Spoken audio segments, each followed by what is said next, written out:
따라합시다. 하나님, 오늘 제 심령에 하늘의 불을 내려주세요. 아멘. 옆 사람 축복해 주세요. 성령의 불로 타오르십시오. 아멘. 남침례교단의 유명한 교수님이 계셔요. 빌 핸드릭스라는 분입니다. 굉장히 존경을 많이 받고 영향력이 크고 그리고 많은 사람들이 그 가르침을 받았던 유명한 교수님이십니다. 침례교단의 지도자들이 이분을 골든게이트 신학교의 학장으로 모시기 위해서 부탁을 했습니다. 근데 이분이 거절을 해요. 자기는 학장에 자격이 안 된다는 겁니다. 그러면서 자기 제자를 학장으로 추천을 합니다. 폴라트 박사입니다. 그러니까 자기가 그 폴라트 박사의 스승이거든요. 자기가 영향력도 더 크거든요. 연륜 당연히 더 많죠. 그런데 자기 제자를 학장으로 추천하고 자기는 뒤로 빠진 거예요.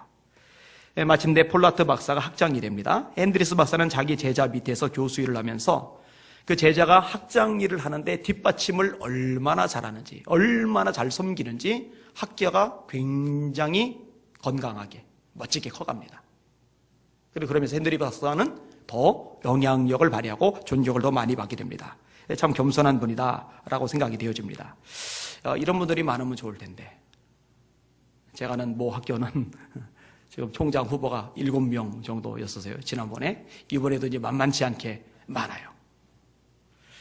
좀 물려주고 자신은 그 밑에서 섬겨주고 이러면 참 좋을 텐데 이게 만만치는 않습니다.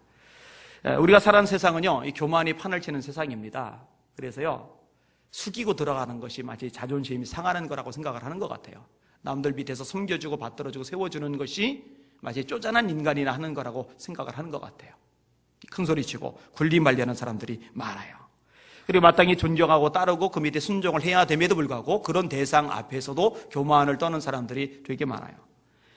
교수를 우습게 여기는 대학생들 많고요. 선생님들 우습게 보는 학생들 많아요.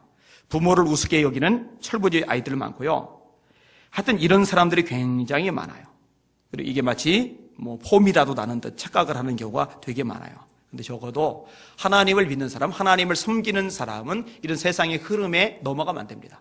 겸손하실 수 있기를 주님의 이름으로 축원합니다. 하나님은요, 그렇게 겸손할 때 높여주세요. 한번 따라합시다. 겸손할 때 비로소 높아질 수 있다. 한 번 더요. 겸손할 때 비로소 높아질 수 있다. 그렇게 되시기를 주님의 이름으로 축원합니다. 자, 오늘 본문에 하나님이 겸손하라 말씀하시는데 특이한 구절이 들어갑니다. 젊은 자들아 겸손하라. 젊은 자들아 이런 말이 나와요. 젊은 자들아. 왜 이렇게 젊은 사람들을 지목해서 이야기를 끄집어낼까? 이유가 있어요. 젊은 사람들에게는요, 겸손하기 어려운 특성들이 몇 가지가 있습니다. 자, 예를 들어서 이 젊은 사람들은 성장이 빨라요. 시대에 대해서, 문화에 대해서, 첨단 기기에 대해서, 그 다음에 세상 학문에 대해서 굉장히 습득하는 속도가 빠릅니다. 반면에 어른들은요, 속도가 무지 느려요. 아까 새 차를 계약을 했어요. 다음 주 수요일경에 나오게 될 겁니다. 이제 낡은 15인승 프레지오 안 타시고 이제 안전하게 타고 다니셔도 될 것 같아요. 그런데요, 이번에 계약할 때 보니까 종이가 하나도 없어요. 종이에 사인하는 게 하나도 없어요. 이 갤럭시 탭을 딱 가지고 와서요, 그 화면에다가 거기다 다 사인하고 체크하고 그리고 딱 끝이에요. 오장로님이 그런 얘기 하시더라고요. 이러니까 어른들은 따라가기가 힘든 세대가 된다고. 여러분 스마트폰을 가지고 계세요? 아마 대부분이 스마트폰일 겁니다. 근데 어른들 보면은요, 스마트폰으로 쓰는 게 딱 정해져 있어요. 통화, 문자, 카톡. 그 다음에 인터넷 검색. 근데 여러분 이거는요, 옛날의 컴퓨터보다도 기능이 더 많아요. 아세요? 옛날에 386, 486 컴퓨터보다도 이게 훨씬 성능이 많아요. 그러니까 이것이 사용될 수 있는 영역이 굉장히 많은데 그게 100이라고 그런다면 한 2가지 정도 쓰고 나머지는 거의 묻어놓고 있는 거예요. 솔직히 카톡, 인터넷 검색 빼고 쓰는 거 없죠? 없다니까요. 근데 애들은요, 굉장히 빨라요. 여러분 앱 사용 뭐 하세요? 뭐뭐 하세요? 앱이 되게 많거든요. 개발된 것들이요. 거의 몰라요. 애들이요, 잘 알아요. 그러니까 이게 습습 속도가 빠르고 점점점 많이 알아가고 그런 자기들의 눈으로 볼 때 어른들은요, 아는 게 별로 없는 거예요. 시대에 뒤처져 있는 거예요. 이런 걸 보면서 은근히 마음속에 무시하는 마음이 들어갈 수가 있어요. 젊은이들은요, 반항하기 좋은 시기입니다. 권위에 순종한 것이 왠지 바보같이 보여요. 자유롭게 생각하고 내키는 대로 말하고 정해진 시스템이나 어떤 규정이나 틀이나 제도나 법에 대해서 막 도전하고 이런 모습이 쿨한 것처럼 보여지는 것. 이것이 이제 젊은 사람들이 가지고 있는 특징 중에 하나입니다. 반항이 폼이 나고 있는 거죠. 그래서 겸손하기가 어려워요. 젊은 사람들은 특별히 비판적인 안목이 강합니다. 이거는 장점임에는 틀림이 없어요. 비판적인 안목에서 발달하는 영역이 분명히 많으니까. 그런데요, 사실은 비판만 가지고 다 되는 건 또 아닙니다. 그래서 아주 젊을 때는요, 진보적인 성향이 강하고 나이가 많아갈수록 보수적인 성향으로 이렇게 바뀌어갑니다. 그리고 이제 진보적인 성향을 가지고서 바라보게 되면요, 비판거리인 겁니다. 다 틀린 거예요. 다 걸린 거예요. 다 문제투성인 거예요. 똑바로 못하는 거예요. 왜 저 모양밖에 안 되냐는 거예요. 이런 생각들이 굉장히 많아요. 그러다 보니까 겸손하기가 굉장히 어렵습니다. 여러분, 이 목회자 과정 이렇게 밟아가는 이 가운데서도요, 언제 제일 교만한지 아십니까? 신학생 때 제일 교만합니다. 신학생 때. 신학생 때는요, 웬만한 목사님들이요, 다 사꾼같이 보여요. 웬만한 목사님들이요, 다 능력 없어 보여요. 내가 목회하면 저렇게 안 한다. 이런 생각들을 굉장히 많이 합니다. 기도할 때 보세요. 그런 기도 많이 들려요. 제가 기수생활 한 6개월 정도 했었는데 새벽에 모여서 의무적으로 새벽 기도를 해야 되는데 기도하는 소리 보세요. 하나님, 제가 한 번 설교할 때 3,000명씩 회개하게 하여 주시옵소서. 전부 다 스케일들이 어마어마합니다. 그러니까 사람 조금 모아놓고 고군분투하며 목회하는 사람들 보면은 얼마나 재질이 능력 없고 무능하면은 저럴까 이런 생각들을 가져요. 그러다가 언제 그게 깨지느냐? 개척하면 거의 100% 깨집니다. 담임 목사로 가도 거의 100% 깨집니다. 사람을 다룬다는 게, 사람을 세운다는 게 보통 일이 아닙니다. 한 사람 예수 믿게 만들고 예수 믿는 그 한 사람이 믿음으로 자라가게 만드는 게 이게 보통 일이 아닙니다. 그리고 본인이 말하는 대로 100% 사람들이 다 따라줍니까? 안 그래요. 사람 수만큼 생각이 다르고 사람 수만큼 의견이 달라요. 그걸 조율하면서 끌고 가야 되는데 만만치 않거든요. 근데 이런 것들을 겪기 전에 젊을 때요, 그런 마음이 없는 거예요. 사실요, 목회자가 아니라 일반인이라도 직장 가보면 알고 창업을 해보면 압니다. 자기가 직접 생활 전선에 나가서 직접 돈 벌고 생활을 꾸려 나가기 시작하면은 젊을 때 무조건 대들고 들이받고 하던 자기가 얼마나 치기 어린 모습이었는지 깨닫기 시작을 해요. 뭐든지 할 것 같잖아요. 근데 뭐든지 할 것 같은 그 마음이 착각이라는 사실을 깨달아가는 거거든요. 아무튼 젊을 때 이런 성향들이 있어요. 그래서 들이받기 좋고 교만하기 딱 좋아요. 그래서 오늘 본문에 아예 딱 찝은 거예요. 젊은 자들아, 이렇게 찝은 거예요. 우리 청년들은 어떤가요? 우리 청년들은 교만한가요? 겸손한가요? 겸손하실 수 있기를 주님의 이름으로 축원합니다. 주님이 원하시는 모습이거든요. 주님이 바라시는 모습이거든요. 자, 또 하나의 중요한 용어가 나오는데 따라합시다. 하나님의 능하신 손 아래서. 다시 말해서 앞에는 어른들 앞에, 장로들 앞에 겸손하라라는 측면이라면 지금 요 구절은 하나님 앞에서 겸손하라는 측면입니다. 하나님 앞에서. 이러면 성경 사무엘 상하, 열왕기 상하, 역대기 상하에 보면은 굉장히 많은 인물이 나옵니다. 이 나오는 인물들을요, 교만과 겸손이라는 이 틀만 가지고 나눠보면은요, 쫙 갈라집니다. 자, 어떤 특징들로 갈라지느냐? 잘 되었을 때 교만해진 사람이 있어요. 잘 되었을 때. 그런 사람은 우시야 같은 사람이죠. 자, 읽어드릴게요. 우시야가 그 부친 아마샤의 모든 행위대로 여호와 보시기에 정직히 행하며 하나님의 묵시를 밝게 하는 스가랴에 사는 날에 하나님을 구하였고 저가 하나님을 구할 동안에는 하나님이 형통케 하셨도다. 여러분, 하나님은 누구를 형통하게 만들어주시냐면요, 하나님을 구하는 사람을 형통하게 만들어주세요. 근데 우시야가 하나님을 구했어요. 하나님이 형통하게 해주셨어요. 나라가 부강해졌어요. 그런데 이렇게 하나님을 구하던 겸손한 왕 우시야가 나라가 부강해지고 나서 그 마음에 변화가 생겼어요. 그 겸손을 버린 거예요. 저가 강성하여짐에 그 마음이 교만하여 악을 행하여 그 하나님 여호와께 범죄하되 곧 여호와의 전에 들어가서 향단에 분향하려 한지라. 제사장 아사랴가 여호와의 제사장 용맹한 자 80인을 데리고 그 뒤를 따라 들어가서 우시야 왕을 막아 가로되 우시야여 여호와께 분향하는 일이 왕이 할 바가 아니요 오직 분향하기 위하여 구별함을 받은 아론의 자손 제사장이 할 바니 성소에서 나가소서 왕이 범죄하였으니 하나님 여호와께 영광을 얻지 못하리이다. 우시야가 손으로 향로를 잡고 분향하리 하다가 노를 바라니 저가 제사장에게 노할 때에 여호와의 전 안 향단 곁 제사장 앞에서 그 이마에 문둥병이 바란지라. 대제사장 아사랴와 모든 제사장이 왕의 이마에 문둥병이 발하였음을 보고 절에서 급히 쫓아내고 여호와께서 치심으로 왕도 속히 나가리라. 우시야 왕이 죽는 날까지 문둥이가 되었고 문둥이가 되매 여호와의 전에서 끊어졌고 별궁에 홀로 거하였으므로 그 아들 요담이 왕궁을 관리하며 국미를 치리하였더라. 하나님의 전에서도 끊어져 버렸어요. 아까 뭐라고 돼 있어요? 형통하였다. 나라가 강해졌다. 강하여 짐에 그 마음이 교만하여. 강하여 짐에 그 마음이 교만하여. 구조가 그렇게 돼 있어요. 약간은 다른 케이스입니다만 사울 같은 경우는 뭐냐? 겸손하던 사람이거든요. 겸손. 처음에 왕을 삼을 때 진보따라리 사이에 숨어요. 숨는 이유가 뭐냐? 나는 왕이 될 자격이 없다는 거예요.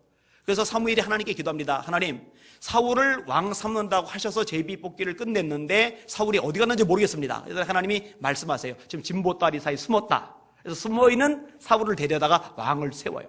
사무엘이 나중에 말할 때 이렇게 말합니다. 왕이 스스로 작게 여길 때에 하나님이 왕을 이스라엘 왕이 되게 하셨습니다. 왕이 스스로를 작게 여길 때 나는 작은 자다. 빌립보서 2장에 자기보다 남을 낮게 여기고 라고 되어 있잖아요. 겸손으로 띠를 동일하고 말씀하고 있잖아요. 이 띠, 허리띠. 옛날 옷은 지금 옷하고 달라요. 지금 옷은 바클, 이 허리띠 없더라도 단추로 이렇게 조여 놓으면 안 내려가요. 근데 옛날 옷은 이 띠를 묶어 놓지 않으면 옷이 흘러내립니다. 겸손으로 띠를 매라는 얘기는 그게 일상적으로 몸에 배도록 하라는 얘기거든요. 자, 다시 사울에게로 돌아와서요. 근데 왕이 됐어요. 왕이 되고 나서 그 다음부터 말을 안 듣기 시작해요. 사무엘 선지자가 왕은 제가 도착할 때까지 제사 드리지 말고 기다리고 계세요. 근데 백성들이 흩어지니까 자신이 제사를 덥석 드려버려요. 또 하나님의 명령을 받아 사무엘이 말합니다. 왕은 이제 아말렉을 진멸하세요. 그랬더니 아각 왕을 살려고 양과 소 좋은 곳을 살려가지고 옵니다. 이 두 가지 불순종으로 말미암아 하나님이 사울을 버리죠. 왕이 하나님의 말씀을 버렸기 때문에 하나님도 왕을 버려 이스라엘 왕이 되지 못하게 하셨습니다. 따라합시다. 하나님의 말씀을 버리면 그 사람도 그 교회도 그 나라도 버림받는다. 여러분 다른 건 혹시 버려도 하나님의 말씀은 붙잡으시길 바랍니다. 왕이 하나님의 말씀을 버렸으므로 하나님도 왕을 버려 더 이상 이스라엘 왕이 되지 못하게 하셨습니다. 호세아 6장에 보면은 우리 여호와를 알자고 말해요. 4장에 보면은 내 백성이 지식이 없으므로 망하는도다. 무슨 지식이겠어요? 하나님을 아는 지식. 무슨 지식이겠어요? 하나님의 말씀에 대한 지식이죠. 이 말씀을 아는 것, 이게 본질이고 능력이거든요. 자, 반대로 굉장히 교만하던 왕이 있습니다. 므낫세 왕입니다. 이 므낫세 왕이 얼마나 교만했냐면요, 온갖 우상들을 다 만들어냈어요. 히브리서 11장에 보면은 믿음으로 고난당한 사람들 이야기가 많이 나옵니다. 어떤 이는 톱으로 켬을 당하였으며, 이게 이사야 선지자를 이야기하는 거예요. 이 이사야 선지자를 톱으로 켜서 죽인 인물이 므낫세라고 알려져 있어요. 그만큼 잔인하고 교만한 왕, 아주 악한 왕의 대명사가 므낫세입니다. 므낫세가 위에 나갈 때의 나이 12세라 예루살렘에서 55년을 치리하며 여호와 보시기에 악을 행하여 여호와께서 이스라엘 자손 앞에서 쫓아내신 이방 사람의 가증한 일을 본받아 그 붙인 히스기야의 헐어버린 산당을 다시 세우며 바알들을 위하여 단을 쌓으며 아사랴 목상을 만들며 하늘의 1월 성신을 숭배하여 섬기며 여호와의 전에 이르시기를, 여호와께서 전에 이르시기를 내가 내 이름을 예루살렘에 영영히 드리라 하신 여호와의 전에 단거를 쌓고 또 여호와의 전 두 마당에 하늘에 1월 성신을 위하여 단들을 쌓고 또 흰놈의 아들 골짜기에서 그 아들들을 불 가운데로 지나게 하며 또 점치며 사술과 요술을 행하며 신접한 자와 박수를 신임하여 여호와 보시기에 악을 많이 행하여 그 진노를 격발하였으며 또 자기가 만든 아로새긴 목상을 하나님의 전에 세웠더라. 북이스라엘에서 악명 높은 최고의 악한 왕은 아합입니다. 남유다에서 악명 높은 최악의 왕은 므낫세입니다. 남유다의 므낫세, 북이스라엘 아합은요, 하여튼 죄 짓는 것 서로 경쟁을 벌이는 그런 수준입니다. 안 지은 죄가 없을 만큼 죄가 그렇게 많아요. 하나님이 징계를 내리세요. 여호와께서 므낫세와 그 백성에게 이르셨으나 저희가 듣지 아니한 고로 여호와께서 아수르 왕의 군대 장관들로 와서 치게 하심에 저희가 므낫세를 사로잡고 쇠사슬로 결박하여 바벨론으로 끌어간지라. 므낫세 왕이 쇠사슬로 묶여서 바벨론에 끌려갔어요. 자, 이제 끝난 인생이죠. 그런데요, 이렇게 형편없는 왕이, 평생 죄만 지었던 이 왕이 고난을 당하고 나니까요, 여러분, 고난을 당하다고 다 겸손해지지는 않아요. 고난을 당하면서 마음이 더 강팍해지는 사람도 있어요. 근데 이 므낫세 왕이요, 참 희한하게 그렇게 못된 짓 온갖 죄 다 지르던 이 왕이요, 하나님 앞에서 완전히 자세를 낮춰요. 성경이 이렇게 말합니다. 저가 환난을 당하여 그 하나님 여호와께 간구하고 그 열조의 하나님 앞에 크게 겸비하여 기도한 거로, 크게 겸비하여 기도한 거로, 크게 겸손하여 기도한 거로, 그 얘기죠. 겸비는 겸손이란 말이니까. 크게 겸비하여 기도한 거로, 그 다음 구절, 하나님이 그 기도를 받으시며 그 간구를 들으시다. 아이고, 이런 놈의 인간의 기도는 왜 들으셔? 근데 하나님 들으세요. 겸손해지면 하나님이 들으셔요. 간구를 들으시사 저로 예루살렘에 돌아와서 다시 왕 위에 거하게 하심에 므낫세가 그제야 여호와께서 하나님이신 줄을 알았더라. 이렇게 돼 있어요. 자, 한 사람 더 다룰게요. 이 사람은 워낙 유명하니까 간략하게 설명만 할게요. 이 사람은 누구냐? 다윗인데, 이 사람은 특징이 뭐냐? 처음에도 겸손했고 중간도 겸손했고 마지막까지도 겸손했어요. 자, 처음에 겸손했죠. 하나님을 의지하며 살았으니까. 하나님만 의지하니까 하나님이 붙잡아 주세요. 다윗이 어디를 가든지 여호와께서 이기게 하시니라. 사실은 옛날이나 지금이나 이겨야죠. 지면은 힘들잖아요. 저 보세요. 얼마나 고생하고 고달프고 지칩니까? 그런데 하나님이 도와주셔야 이기죠. 겸손하니까 하나님 다윗을 도와준 거예요. 다윗이 어디를 가든지, 어디가 중요한 게 아니에요. 우리는 자꾸 장소를 따져요. 어디 가면 어쩌고 저쩌고. 그런데 하나님의 말씀은 다윗이 어디를 가든지 여호와께서 이기게 하시리라. 이삭 같은 경우 어디서 일을 벌이든지 하나님께서 거기서 잘 되게 하시잖아요. 장소가 중요한 게 아니란 말이죠. 왕일이었어요. 나라가 부강해졌어요. 그런데 뭐라고 말합니까? 하나님, 나는 누구며 내 집은 무엇이건데 나로 여기에 이르게 하셨나이까. 내가 리더십 있고 능력 있고 싸움을 잘하고 그리고 조직도 잘하고 내가 역량이 뛰어나니까 나라가 이렇게 부강해졌다라는 개념이 없어요. 하나님, 나 같은 게 뭔데 여기까지 오르게 하셨습니까? 내 집이 뭔데 나로 여기까지 이르게 하셨습니까? 여전히 울먹이면서 감격하면서 하나님 앞에서 어쩔 줄 몰라 하는 거예요. 이거 하나님의 은혜가 아니면은, 하나님의 도우심이 아니면은, 하나님의 축복이, 하나님의 역사가 아니면은 나는 감히 여기까지 올 수 없는 천하고 연약한 사람이었는데 그 마음을 가지고 있는 거예요. 그러니까 사무엘 상하, 열왕기 상하, 역대기 상하를 보면요, 사람들이 나눠져요. 형통하다가 교만해진 사람, 겸손하다가 높아지고서 교만한 사람, 교만하다가 고난을 당하고 겸손해진 사람, 애초에도 겸손했고 마지막까지도 겸손했던 사람. 여기는 여러분들 중에 여러분들은 어떤 패턴에 속하십니까? 이왕이면은 이 마지막 패턴, 처음도 겸손하시고 과정도 겸손하고 마지막 순간까지도 겸손한 주님의 종들 되시기를 주님의 이름으로 축원합니다. 그게 제일 좋아요. 그리고 오늘 말씀 들은 이후로는 일평생 결단하시는 게 하나님 앞에서 절대로 교만 떨지 않겠다, 겸손하겠다, 이렇게 결심하시는 저와 여러분들 되시기를 주님의 이름으로 축원합니다.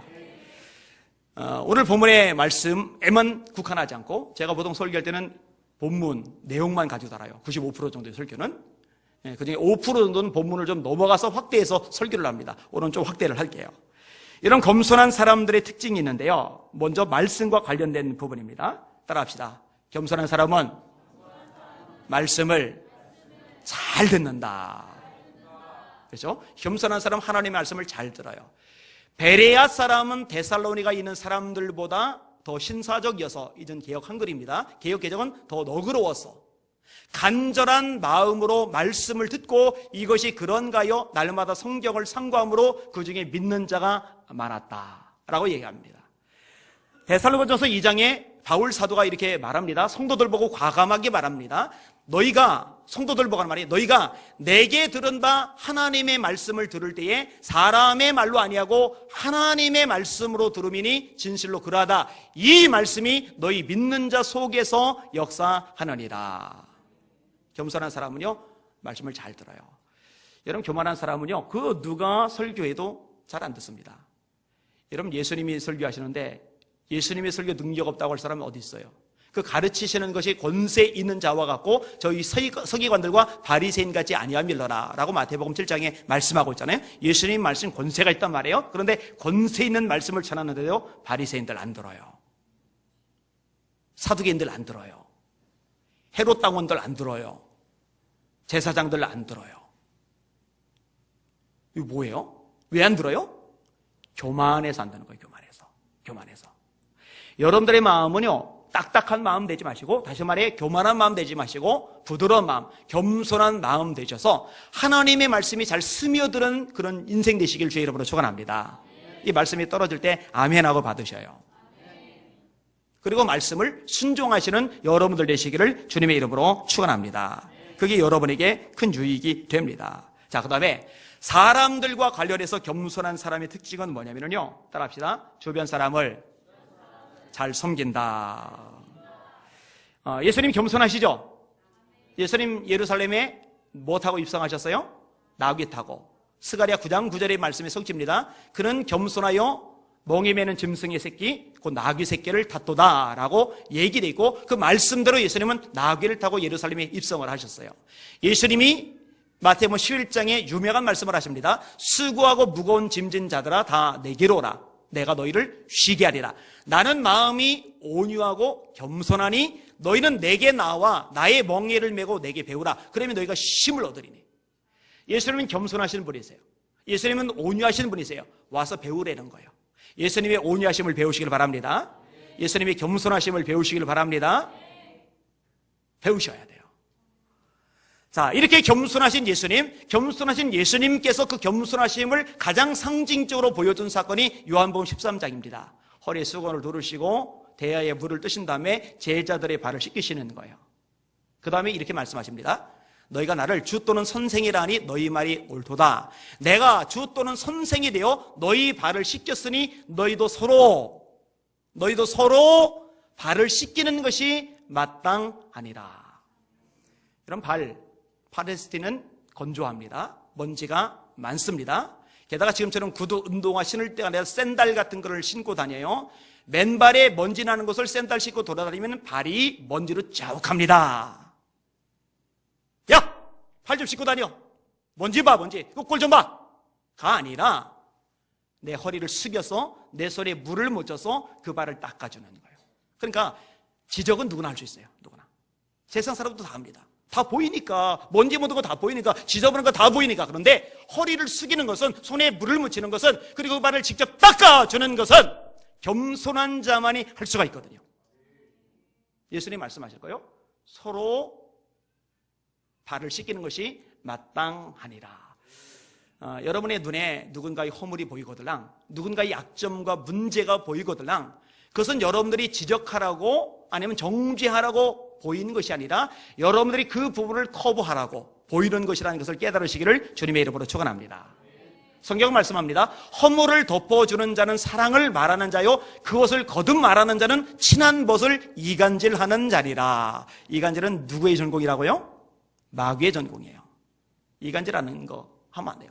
누군가의 약점을 자꾸 딴 사람 앞에서 얘기하는 것, 그건 이간질이라고 성경은 명백하게 말씀하고 계십니다. 서로 잘 섬기시는 저와 여러분들이시기를 주의 이름으로 축원합니다.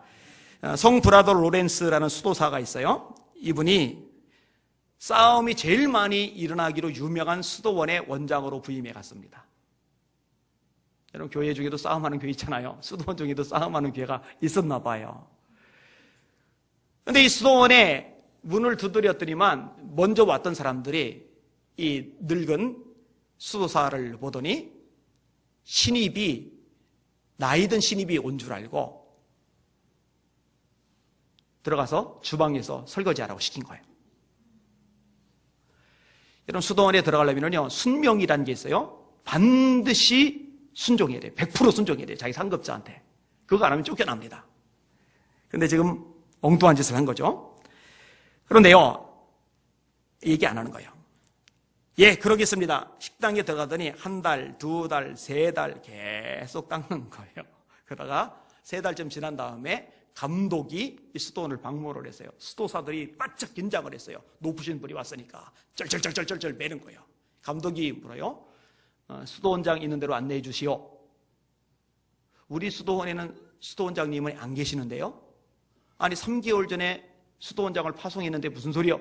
그래서야 아차 싶은 거예요. 3개월 전에 왔던 그 늙은 수도사, 주방에 보내서 맨날 접시만 닦게 했던 그 수도사가 알고 보더니 수도원 원장이었던 거예요. 그런데요, 이 일을 계기로 그 수도원이 전역에서 가장 모범적이고 가장 영성 깊은 수도원으로 탈바꿈하기 시작했답니다. 참 귀하다라는 생각이 들어요. 미국 독립전쟁 당시에 군인들이 전투 준비하려다 부산을 떨어요. 근데 사복 차림이 한 사람이 부하들에게 무거운 지렛대 들어 올리라고 막 다고치고 혼을 내는 거예요. 이것을 지나가던 또 다른 사람이 보더니 여보시오, 당신이 같이 들어주면 훨씬 수월할 텐데 당신은 왜 도와주지 않는 거요? 그랬더니 화를 뽀락 내는 거예요. 이봐! 나는 하사야, 하사! 장교란 얘기죠, 장교. 장교인 자기한테 일반 병사들처럼 그 지렛대 들어 올리라고 했다고 화를 뽀락 낸 거예요. 그랬더니요, 신사가 정중하게 사과를 해요. 코트를 벗어요. 달리어들어 군인들을 도와줘요. 지렛대까지 막 들어올려 땀을 삐질삐질 흘리면서 일을 다 끝난 다음에 이렇게 말했답니다. 하사님, 다음에도 혹시 일할 사람 모자라거든 사령관에게 찾아오시오. 제가 기꺼이 도와주겠소. 알고 봤더니 상사 정도가 아니라 대령 정도가 아니라 총사령관이었어요. 조지 워싱턴 얘기입니다. 나중에 미국 1대 대통령이 되죠. 여러분, 링컨이 대통령이 되고 나서도 자기 구두 닦은 일화는 유명합니다. 밑에 있는 사람들이 벌벌벌벌 했답니다. 가깝게서 어떻게 그 천한 구두를 닦느냐고. 그때 링컨이 오히려 혼을 내줬답니다. 겸손한 거죠. 겸손한 거죠. 사랑하는 여러분들, 우리 교회 안에 겸손한 사람이 가득하시기를 주님의 이름으로 축원합니다. 섬기는 거죠. 자기 손을 대서 들어 올리는 거죠. 자, 하나만 더 이야기할게요. 기도와 관련해서 여러분, 겸손한 사람은 기도하게 되어 있습니다. 아니, 맨날 기도 강조. 지난 수요일날도 기도합시다 해놓고 또 기도 얘기 강제로 어거지로 붙이려고 겸손 설교하는데 또 기도 얘기를 하네. 어거지로 붙이는 게 아니에요, 여러분. 이런 겸손이라는 거는요, 하나님이 돕지 않으면, 하나님이 열지 않으면, 하나님이 함께하지 않으면 안 된다는 자세가 겸손이잖아요. 내가 노력한다고, 내가 머리 쓴다고, 내가 발버둥 친다고 되는 게 아니라 하나님이 함께 하셔야 된다. 사람이 마음으로 길을 계획할지라도 그 걸음을 인도하시는 분은 여호와시리라. 이 말씀이 하나님의 말씀임을 믿으시면 아멘. 맞아요. 여러분, 계획 아무리 짜보세요. 하나님이 안 도와주면 말짱꽝입니다. 말짱 돌아옴이 타버립니다. 하나님이 도와주고 길을 열어줘야 됩니다. 그런데 진짜로 내 힘만, 내 능력만, 내 노력만, 내 인맥만 가지고 안 된다, 내 지혜만 가지고 안 된다라고 믿는다면 하나님 도와주세요라고 기도하게 되죠. 오늘 본문에도 하나님의 능하신 손 아래서 겸손하라 라고 말씀하고 있잖아요. 우리에게 비전 선언문이 뭡니까? 예수님의 사역을 이 땅에 이어가는 교회, 복음 전파, 제자 양육, 치유 사역, 그리고 맨 밑에 하나를 덧붙인 게 있어요.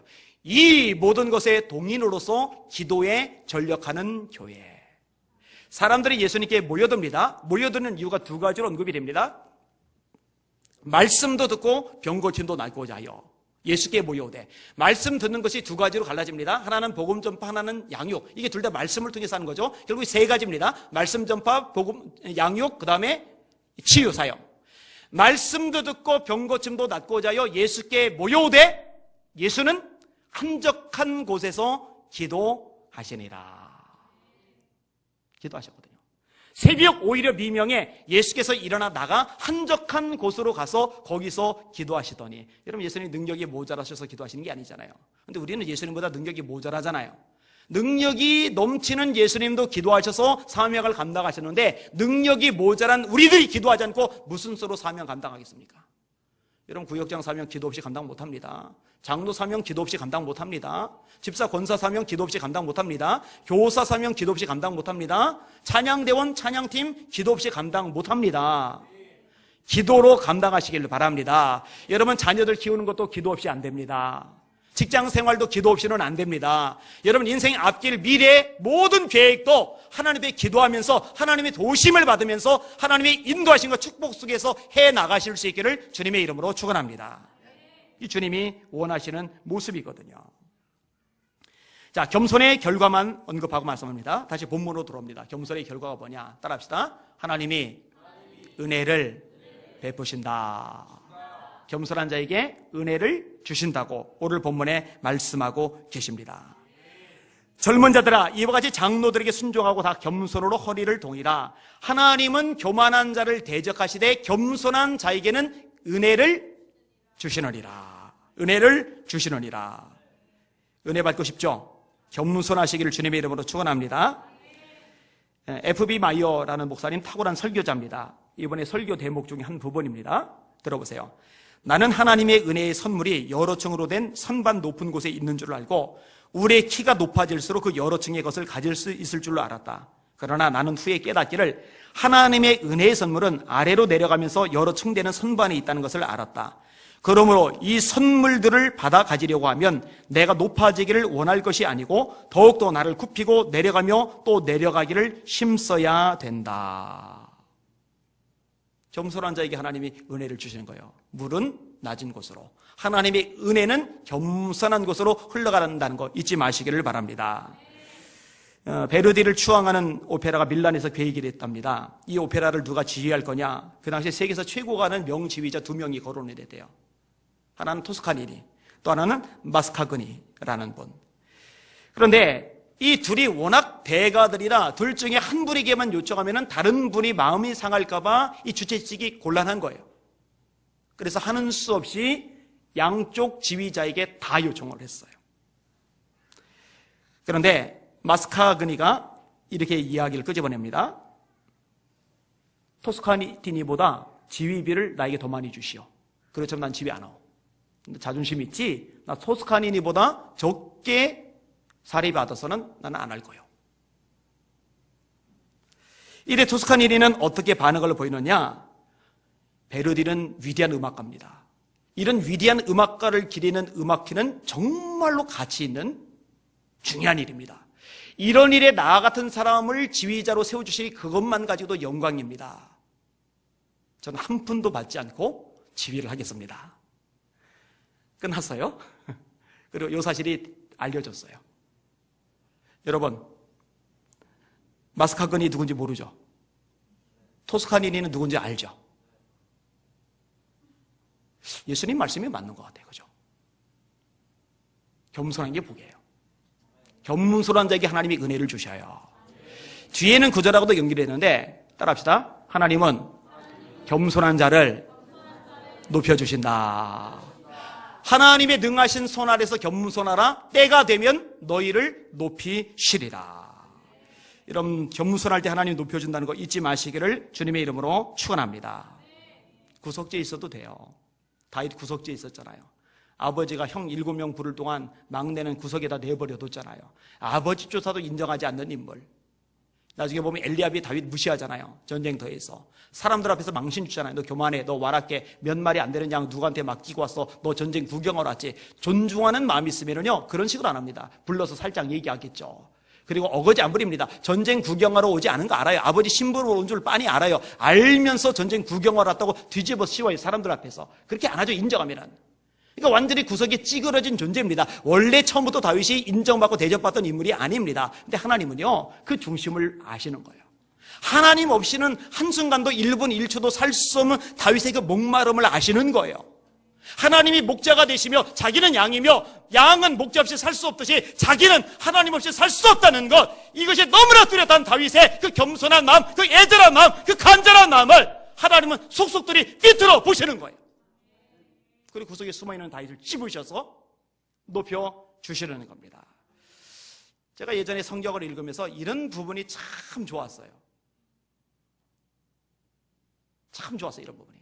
구속주 있어도, 좋은 배경이 아니어도, 이것저것 따져볼 때 좋은 조건이 아니어도 하나님은 그런 것 따위에 영향을 받지 않고 그 중심을 보시고 그 중심 안에 하나님을 찾는 겸손한 마음을 보시고 얼마든지 찾아내셔서 세우실 수 있는 분이구나. 이게 얼마나 저게 용기가 되고 얼마나 저게 소망이 되는지 몰라요. 중학교 때, 고등학교 때 그래서 제가 성경은 늘 들고 다닌 거예요. 고등학교 때 공부 잘 못하고 고등학교 때는 좀 방황을 했잖아요. 집중 잘 못하고 그럴 때도 이따만한 성경은 들고 다니면서 쉬는 시간에 펴고 읽고, 왜냐면은 성경을 읽으면 저한테 소망이 생기니까. 집을 보면, 여건을 보면, 환경을 보면 별거 없는데 성경을 보면 제게 가능성이 열리니까. 다시요. 하나님의 능하신 손 아래서 겸손하라. 때가 되면, 그 때가 언제인지 우리 눈으로는 안 보여요. 우리 기하고는 잘 모르겠어요. 그런데 하나님이 때는 반드시 있고 때가 되면은 하나님이 얼마든지 저와 여러분을 높여주실 줄 믿습니다. 그 높이심을 경험하시는 저와 여러분들 되시기를 주님의 이름으로 축원합니다. 말씀을 정리하겠습니다. 겸손한 사람 되십시다. 젊은 사람들, 어른들 앞에서 겸손하세요. 겸손하지 마세요. 자, 겸손한 사람, 말씀 들을 때 부드러운 마음으로 말씀을 받아들여요. 겸손한 사람, 사람들에게 관계성 속에서 잘 숨기는 것이 몸에 배요. 겸손한 사람, 내 힘, 내 능력, 내가 노력하면 되지, 이런 생각 안 합니다. 하나님이 도와주셔야 돼. 하나님이 역사하셔야 돼. 이게 너무 뚜렷해서 기도하지 않으면 견딜 수 없는 마음이 돼요. 이런 사람들에게 하나님의 은혜가 흘러갈 겁니다. 이런 사람들 하나님에 대해 하나님이 높여주실 겁니다. 세월이 지난 다음에 제가 우리 성도들 둘러볼 때 하나님이 높이신 것을 보고서 기뻐하게 해주시길 바랍니다. 오늘 설교의 제목 다 같이 한번 따라하겠습니다. 겸손할 때 비로소 높아질 수 있다. 주님의 높으심을 경험하는 우리 사랑하는 예수님께 성도들 다 되시기를 주님의 이름으로 축원합니다. 기대하세요. 하나님을 기대하세요. 아멘. 기도하겠습니다.